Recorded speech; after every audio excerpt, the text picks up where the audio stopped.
میں سچی بات ہے یہ کس قسم کی چیزیں ہیں. میں ایک بار پھر سب سے کہوں گا کہ یار خدا کے واسطے اس کا آڈٹ کروائیں, فرانزک آڈٹ کروائیں. یہ تحریک انصاف والے کرا لو, پیپلز پارٹی والے کرا لو, حکومت نو چاہیے آڈٹ کراوے, فرانزک آڈٹ کروائے. بہت ضروری ہے اس کا کروانا. اگر یہ چیزیں اس طرح سے چل رہی ہیں, یہ ہمارا اسٹیٹ آف افیئر ایسے لوگوں کے ہاتھوں میں رہا ہے, یا ابھی بھی اس قسم کے لوگ اگر خدا نہ خواستہ کہیں پر وہ ہمارے جو برہمن طبقہ وہ کتے نہ کتے فٹ ہے گئے نے, تو بھائن پھر پاکستان کا جو حال ہویا پھر ٹھیک ہی ہویا حضور. دیکھیں نا کس لیول پہ بیٹھ کر آپ کی دھیان کیڑے پاسے جانا ہے. اچھا اب خیر میں آن لگا اس بات کی طرف. انہوں نے آئلہ ملک صاحبہ جو ہے مبینہ طور پر وہ کہہ رہی ہیں کہ جناب مجھے میاں والی سے زیادہ کوئی جو ہے نا وہ اچھا نہیں لگتا, دنیا میں کوئی خطہ اس سے زیادہ خوبصورت نہیں ہو سکتا. کالا باغ کا ایریا جو ہے وہ سب سے حسین ایریا ہے. تو خاص صاحب کہہ رہے نہیں تم یہاں پہ آؤ تمہیں دکھاؤں. وہ کہہ رہی کہ تمہیں بالکل اپنے ہوم لینڈ سے تمہاری کوئی لائلٹی نہیں ہے. اب اس خاتون نے تب جج کر لیا, چاہے یہ بات انہوں نے مذاق میں کی ہوئی ہے, ٹھیک ہے, لیکن انہوں نے تب جج کر لیا. اور تمہیں پھر وہ خاصا کہتے ہیں میں تمہیں پنش کروں گا. اچھا اب یہ جو پنش کا لفظ ہے نا سر, یہ مطلب ہے کہ کسی اور طرح کا پنش ہے, بس میں اس سے زیادہ نہیں جا سکتا, ٹھیک ہے. آگے سے بس کہتی پہلے ٹھیک تھے ہو یا, یعنی اس قسم کی گفتگو ہے. میں بڑا اپنے آپ کو روک کے نا یار میں یعنی کی کہنا ہے کہ میرا دل بھی کرتا ہے کہ تانوں ساری گلاں دس دیا تے میں دس بھی نہیں پا رہا. سمجھے میری کنڈیشن جہی نا اصل وہ کافی عجیب و غریب جی ہوئی ہے, کیونکہ مجھے یہ بات ذہن میں آتی ہے کہ خواتین یہ دیکھتی ہیں اور میرا چینل, اور ایسی خواتین دیکھتی ہیں جو گھر والی ہیں, جو گھرداری پہ یقین رکھتی ہیں, جو صوم و صلوات کی پابند ہیں. اور میں نہیں چاہتا کہ اس قسم کی گفتگو جو ہے وہ ان کے کانوں تک جائے. مطلب ظاہر ہے وہ بچیاں تو وہ بھی نہیں ہیں, لیکن میں نہیں چاہتا. تو میں یہ سمجھتا ہوں کہ جنہ پردہ پہ سکتا ہے وہ پایا جائے, پر پائے نا خان صاحب نے کوئی پردہ رکھنا نہیں چاہتے. یہ اس آڈیو سے یہ لگتا ہے مبینہ طور پر خان صاحب جو عمران خان صاحب ہیں مبینہ طور پر وہ جس قسم کی گفتگو کر رہے ہیں سر, وہ مطلب ہے کہ کافی زیادہ ہی رومانٹک ہے. اچھا پہلی آڈیوز جو آئی ہیں نا وہ تو باقاعدہ ایک جنسی مواد تھا نا, اس میں تو گندگی کی انتہا تھی. اے پائن جڑا نا کام وہ گندگی والے پاسے ٹردا پہ آئی ہے یہ اس آڈیو کے اندر. خیر پھر میں آپ کو بتانے لگا تھا کہ وہ عمران خان نے کہا نا کہ میں تمہیں پنش کروں گا, تو اس پر مبینہ طور پر آئلہ ملک صاحبہ کہتی کہ میں تائے کنڈوں کی کک کروں گی تمہیں اور ایک کک سے تمہیں گرا دوں گی. اس طرح کی گفتگو ہو رہی ہے. پھر جناب وہ کسی خاتون کا ذکر ہو رہا ہے اور دونوں کہہ رہے ہیں کہ جناب وہ خاتون کا کوئی بوائے فرینڈ بھی ہے, اور وہ خان صاحب کہتے ہیں کہ تم اسے میری فینٹیسی ضرور بتانا, میرا ڈریم کیا ہے اس کے بارے میں, یا کسی چیز کے بارے میں کوئی ڈریم ہے وہ بتانا. تو کہتی ہاں میں بتا دوں گی لیکن اس کے بوائے فرینڈ کو پتہ نہ چلے. تو پھر وہ پوچھتی ہے تمہیں پتہ ہے اس کا بوائے فرینڈ کون ہے. اچھا توں توڑا کے کر کے گل ہو رہی ہے جس طرح بچپن دے پکے سے لیسی لیا نہیں ہوندے, بٹ یہ بہت زیادہ جن کے ساتھ فریکنس ہوتی ہے اس لیول اس طرح کی گفتگو جو ہے وہ ہو رہی. اچھا وہ ہیں ظاہر ہے دونوں میاں والی کے, ظاہر ہے اگر یہ آئلہ ملک صاحبہ ہی ہیں اور اگر یہ عمران خان صاحب ہی ہیں تو دونوں کا بیک گراؤنڈ جو ہے وہ میاں والی ہے, اور دونوں ایم این اے بھی رہے ہیں, ایک ہی دور میں رہے ہیں. تو ہو سکتا ہے فرینکنس کا لیول اس طرح سے ہو. میں اس بات کو یعنی بالکل کیا کہتے ہیں فارغ نہیں کرا سکتا, ٹھیک ہے. یہ بات اپنی جگہ پر اس میں ایک وزن ہو سکتا ہے. پھر وہ کہتی ہے عمران خان کہ مجھے نہیں پتا یار, میں مطلب ہے نا یہ پولیٹیکل گاسپ میں میرا انٹرسٹ نہیں ہے. تو مبینہ طور پہ آئلہ ملک صاحبہ کہتی ہیں کتنے بورنگ ہو تم کہ تمہیں پولیٹیکل گاسپ میں انٹرسٹ نہیں ہے. اچھا اس میں پھر انہوں نے چودھری شجاعت کے اوپر ایک بہت بڑا الزام جو ہے وہ یعنی لگایا گیا ہے اس کے بعد اس گفتگو کے اندر, ٹھیک ہے. اور کسی سینیٹر صاحبہ کا جو بھی نام لیا گیا, وہ سندھ سے تھی سینیٹر صاحبہ. میں ان کے نام نہیں لے رہا, اس لیے نہیں لے رہا کہ یہ مطلب اس بیچارے نوں پتہ بھی نہ ہوئے, کوئی دو بندے بیٹھ کے انج دی گل وہ منسوب کر دین تو وہ بیچاری گھر بیٹھی بدنام ہو جائے. تو مجھے کیا ضرورت ہے ان کا نام, تو میں ان کا نام نہیں لے رہا. اس میں انہوں نے کشمالہ طارق صاحبہ کا نام لیا, اور اس میں انہوں نے ہنا ربانی کھر صاحبہ کا بھی نام لیا. کچھ اس قسم کی گفتگو بھی کی گئی جو کہ ڈیروگیٹری ریمارکس آپ کہہ سکتے ہیں ان کے بارے میں, کہ وہ انہوں نے جو ہے وہ ادا کیے. دونوں جو ہیں اپنا یہ مبینہ طور پر اعلیٰ ملک اور عمران خان صاحب, دونوں نے آپس میں اس طرح کے ریمارکس دیے جس سے ان کی توہین کا حد تک کا یعنی بےزتی دا, یعنی ان کے بارے میں کوئی اچھے ریمارکس انہوں نے پاس نہیں کیے ہیں. اور خان صاحب نے کہا جی میں تو ٹوٹل جو ہے نا 4 خواتین کو جانتا ہوں اس اسمبلی کے اندر, جو اسمبلی تھی اس میں 4 کو جانتا ہوں.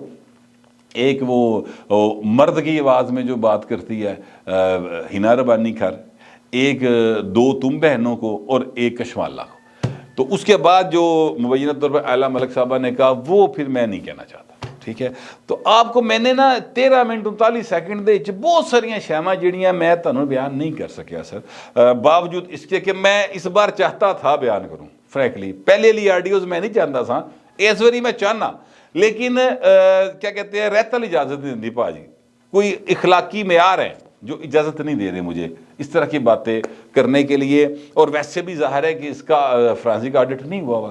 کوئی فرانسی کا آڈٹ کرائے کنفرم کرے کہ عمران خان دی آواز ہے, اے اعلیٰ ملک دی آواز ہے, تو اس تو بعد تے بندے دی گل کرنے کا سٹائل ہو رہا نا. اب بھی تو میں بار بار مبینہ کا لفظ استعمال کر رہا ہوں اس لیے کہ میری جو ٹریننگ ہے جرنلسٹ کی وہ کہتی ہے کہ جناب آپ جج نہیں ہیں, آپ فیصلہ نہیں دے سکتے ہیں.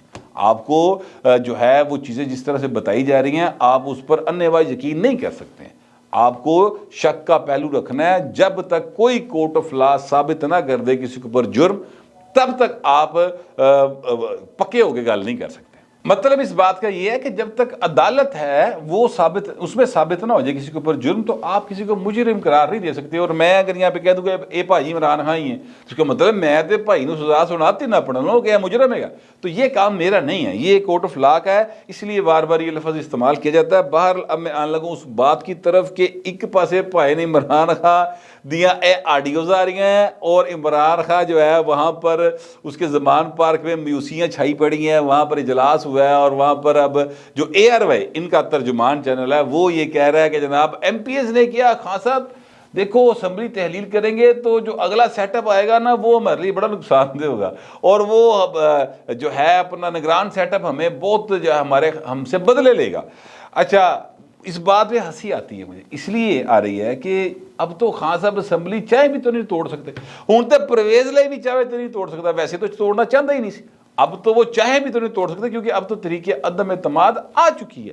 اور گورنر پنجاب انہیں کہہ چکے ہیں کہ جناب آپ نے اعتماد کا ووٹ لینا ہے, جو کہ کل 4 بجے کا میرا خیال ٹائم ہے. اتنے رولا پایا سلطان خان کہ نہیں گہرا ہی نہیں ہے, میں نہیں مانتا, میں نہیں کھیلوں گا. لیکن بہرحال اس کے اوپر جو خبر ہے وہ میں آپ کو دیتا ہوں, اور وہ خبر یہ ہے, چلے ابھی دے دیتے ہیں. خبر یہ ہے کہ جناب شہباز شریف صاحب کی زیر صدارت ایک اجلاس ہوا ہے جو وزیر اعظم پاکستان کے, اور اس اجلاس کے اندر یہ فیصلہ کیا گیا ہے کہ جناب اگر گورنر پنجاب کے بتائے ہوئے ٹائم کے اوپر اور گورنر پنجاب کے بتائے ہوئے تاریخ کے اوپر یہ اجلاس نہیں ہوتا, اسپیکر صاحب اجلاس نہیں کرتے, تو سر پھر آپ وزیر اعلیٰ پنجاب کو کام کرنے سے روک دیں گے. اور یہ آئینی اختیار ہوگا جو گورنر صاحب استعمال کریں گے, اور اس کے لیے رولز سارے جو ہیں وہ ظاہر ہے وہ آئینی ماہرین مفت دے نہیں گے, ان پیسے والے آئینی ماہرین نے پہلے نے مشورہ دینا. عمران خان ورگے نہیں کہ مفت ادھر کو پوچھ لو ادھر کو پوچھ لو, اس طرح نہیں ہوتا ہوتے. تو وہ باقاعدہ طور پہ جو ہے وہ پھر سیز کر دیا جائے گا ان کی پاورز کو, یہ وہاں پر فیصلہ کیا گیا ہے. میں آپ سے عرض کروں کہ جو حالات ہیں اس تیزی کے ساتھ بدلے ہیں کہ حمزہ شہباز شریف صاحب جو ہیں میرے ذرائع کے مطابق وہ پائن فلیٹ پھڑ لی انہوں نے, میرا خیال آج راتی یا کل وہ بہل لاہور کے اندر واپس آ جائیں گے. 3 ہفتوں کے لیے وہ گئے تھے لیکن وہ جلدی سے واپس آ رہے ہیں. تو چیزیں جو ہیں وہ بڑی سپیڈ کے ساتھ موو ہو رہی ہیں. ہلکا سا ٹویسٹ اس میں یہ دکھائی دے رہا ہے, کہا جا رہا ہے کہ چونکہ چودھری سالک حسین صاحب جو ہیں وہ گئے, انہوں نے جا کے کیا اپنے والد صاحب کہ میں نہیں مانتا ظلم کا ضابطہ ہے جی کہ پرویز لائی جڑا نا اندل میری نہیں بن سکتی, مون سلے کے ساتھ نہیں بن سکتی. انہوں نے کہا کیوں نہیں بن سکتی, تو ذرائع یہ کہتے ہیں کہ جناب انہوں نے کہا کہ حضور گل ہے وے کہ انہوں نے من میڑا مارے کہ سالک حسین کو تو ہم نے ہلکا دیا وہاں پہ جتانے کے لیے, اس کو تو جانتا ہی کوئی نہیں, یہ نہ ہلکے کو جانتا ہے نہ ہلکا اس کو جانتا ہے. تو اب یہ ہے کہ پھر جہاں سے یہ جیتے ہوئے ہیں وہ میرے دادے کا ہلکا ہے, ٹھیک ہے، وہ میرے باپ کا حلقہ ہے تو میں وہاں سے جا کے الیکشن کنٹیسٹ کروں گا اور یہ وہ حلقہ چھوڑے تو پھر میرا نال چلنا۔ تو انہوں نے کہا اچھا وہ تو نہیں مانتے، تو پھر وہ سالک حسین وہاں سے نکلے اور زرداری صاحب کے پاس گئے۔ زرداری صاحب سے جا کر انہوں نے کہا کہ اگر آپ پرویز الہی کو لائیں گے تو میں پھر آپ کے خلاف ہوں۔ زرداری صاحب پائن پھر ڈر گئے، ہاں جی، ڈر کے نا انہوں نے کیا کہ ہو تے بس ٹھیک ہے پھر اسی ایدا جڑا نا طریقے عدم اعتماد دے نال اسی اعتماد دے ووٹ دا بھی کہہ دینے۔ اب یہ وہ ساری گفتگو ہے جو ٹی وی کے اوپر چل رہی ہے، میرے ذرائع اس کے بالکل الٹ بات کر رہے ہیں۔ وہ کہہ رہے ہیں سارا ایک ٹوپی ڈرامہ ہے، سالک حسین صاحب جو ہیں وہ سیاست میں نہیں ہیں، انہوں نے بالکل یہ بات سوچی ہوگی، ان کے ذہن میں یہ بات آئی بھی ہوگی، انہوں نے یہ باتیں کی بھی ہوں گی، اس میں کوئی دوسری رائے نہیں ہے۔ لیکن سر پرویز الہی کہہ دے گا وزیر اعلیٰ رہن لی پائے نو توے تے پائیے گا، مسئلے کوئی نہیں، وہ کہہ دے گا جناب کوئی رول ہی نہیں گا، جب الیکشن آئے گا پتر تو اس لیے لڑنا ہے نا الیکشن، تو منسلے تیرے لگے جو لڑ لے گا جائے کیڑی گل ہے، تو یہ مسئلہ حل ہو جائے گا۔ لہٰذا یہ گفتگو چل رہی ہے، اس بات کے اوپر میں آپ سے عرض کروں کہ باقاعدہ طور پہ یعنی ماموں بنایا جا رہا ہے، ماموں بنایا جا رہا ہے پوری پولیٹیکل جو الیٹ ہے اور یہ اس جو کیک کے حصے دار ہیں ان کے درمیان یا عام آدمی کو باقاعدہ چودھری برادران کی طرف سے، اور میرا خیال ہے اس دفعہ زرداری صاحب بھی یہ کام کر رہے ہیں۔ لیکن اب چونکہ عمران خان صاحب جو ہیں ان کی جو فلم سپر ہٹ چلی تھی پہلے، ہوں وہ پائے بڈبیاں چ بند پئی ہے، وہ جڑے ریس کے گھوڑے سن اس دفعہ وہ گیٹاں چ وج گئے نے، وہ باہر نہیں نکل سکے، ریسی دوڑ ہی نہیں سکے، کیونکہ انہوں نے کہا تھا جمعے کو تو بازار لگے گا، تو پائن اگلے نے پہلے کام پاتا ہے۔ تو اب یہ اس وقت معاملہ ہے، میں عرض کروں کہ مجھے نہیں لگتا کہ کسی بھی صورت عمران خان کی کوئی چال سیدھی پڑے گی۔